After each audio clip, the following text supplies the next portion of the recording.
Well, hello, weary traders and investors. I'm LA Little, and this is your daily NeoTA wrap. Taking a look at these markets from a neoclassical perspective. We're trying to ask ourselves what happened today from supply and demand perspective, and what does it tell us about the coming ones. I do a show 4 times a week, every Monday through Thursday. It's broadcast right before 10 o'clock Eastern Time, archived on YouTube and under the channel LA Little. If you want to subscribe to the show, just reach up in the right-hand corner and do so anytime I push content. You'll get a notification. If we look at what happened today, and let's pop in here first, I don't see nothing but red, right? You had some push in the Chinese market in the oil. You got a little bounce on the services stocks. GLD actually reversed. It was down big, then reversed back. Oil itself was down. Across the board, losses again in the indexes. Same thing in Europe, same thing in most of Asia. So there's not much out here to shake a stick at, so to speak. This market just keeps grinding lower, and it's doing it on the back of the uncertainty with this election. You know, the market is a discounting mechanism. I mean, that's what it does. It takes and looks at what the possibilities are, and when it can't tell what the outcome of something's going to be that has an effect, it can't discount it. And right now it simply can't discount what's going to take place here with the election. That changed about a week and a half, 2 weeks ago, and ever since then this market has struggled to try to price in what that means. And so today, even though we had remember last night we were looking at this and we said, oh, well, we have a slight little reversal here. It was in this little area. You got back over it, just slightly less volume. It was almost a 2-bar, or basically a 2-bar on the way down, but it was so close, it was like, okay, I don't know. And then you didn't have that elsewhere. What does it do today? It doesn't even think about it. It just keeps grinding lower. Volume keeps shrinking as we're going down. It just tells me that nobody wants to put their money at harm's way, and so they just keep getting out of the way is what they're doing, and this market keeps grinding to the downside. We basically 5% off the top at this point, 5-6%, just keeps grinding. 21.55 now down to 20.85 on the low today. That's 70 points. That's about 3% on a straight down move. And I guess we're about, 8 days running now? 1, 2, 3, 4, 5, 6, 7. Yeah, 8 days running to the downside. If you look elsewhere, as I was saying, we didn't have those reversals elsewhere. You did have a test of this low, and it held on the NASDAQ again. Another reason to expect a potential bounce, but you had more volume. And so that was the negative there, and that said, okay, well, this one just tested, it's probably going to test again. Well, when it tested again, it just kept going, could not lift, and it just ground lower all day. If you look over at the NDX, that one really was in no man's land last night. Well, tonight, it's more towards the bottom. That looks like it wants to test the bottom before it stops. We're going to pull over the weekly chart now, because this is the first one that's going to try to break on a weekly basis. And so we got a swing point low here.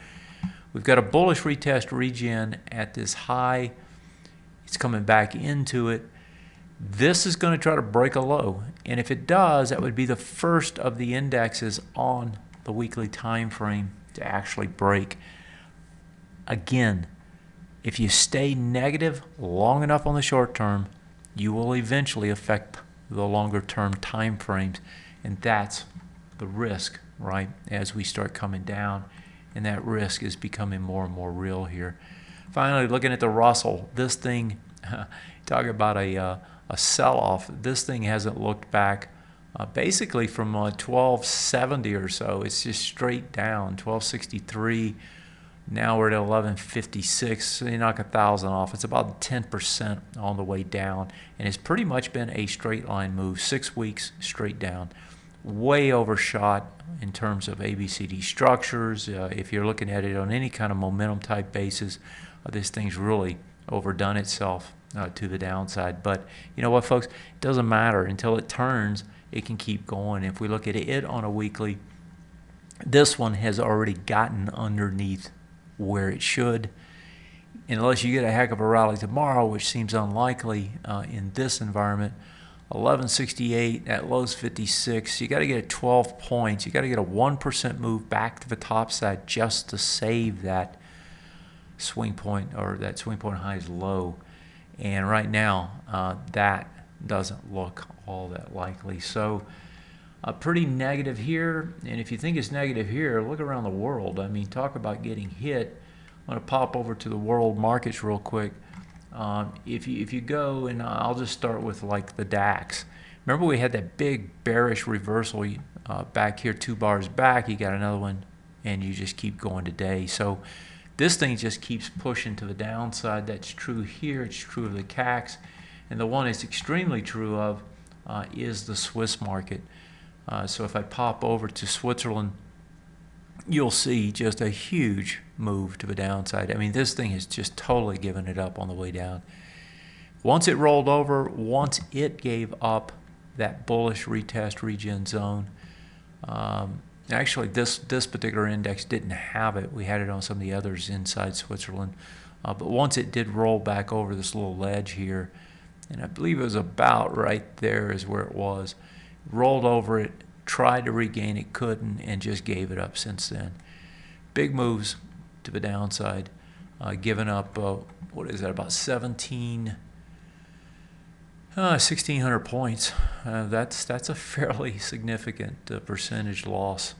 And the bad thing about this market now, if you pull it over on a longer term basis, this thing's going after the lows, trying to break them all.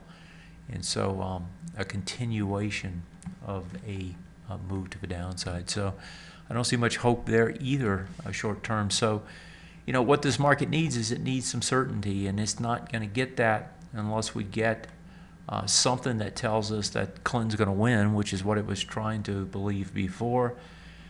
We've got, what, 3 days trading before the election, or at least before the election results. And so I guess this thing's just going to bleed like a stuck pig until that takes place. I don't know if there's much more to show you. The one thing that was really interesting today was the reversal in gold, which is kind of a reflection of the fact that this market can't find buyers at any price, it seems. I'm going to pop in here. We'll look at GLD before we turn out the lights. GLD had that big, test in today, just reverses under back over. It's going to try to test it again to the top side. So even though you're getting, what seems to be some pretty good signals here, even this market is being held up by the uncertainty. It's a fear factor kind of move. They keep moving into something they think is safe. I don't know if this is safe or not. I like it long term, but short term I'm not so sure. But it seems like everybody else is certainly liking it. And finally, before we turn out the lights, look at the VIX. This thing is just straight up. And you're pushing back up into the areas where you typically see some sort of a sellers come back in on this thing. At this point, you got, just like the market's going the opposite direction, this thing is popping out. We can just look at them real quick. It's popping out some pretty good gains. 2.4, 1 point, almost 2, 4, 2, another 2, another 2, and finally 5.5 today. So I didn't count those up, but that looks to me like about 20% in a little over a week. And that's a reflection of what you see everywhere else. I don't see any hope for tomorrow. It looks to me like this thing's going to keep dribbling to the downside. You know that when you sell straight down, eventually you're going to get a hard bounce. I don't know what's going to cause it, and I don't know when it's going to happen. Maybe it doesn't happen until the election, but you can get it at any point. So if you are short in this market, you just have to take some profits and look to re-short on any bounce if it starts to turn against you. Have yourself a great one. I'll see you next week, and we'll see what the election wants to do. Until then, take care, and I'll see you.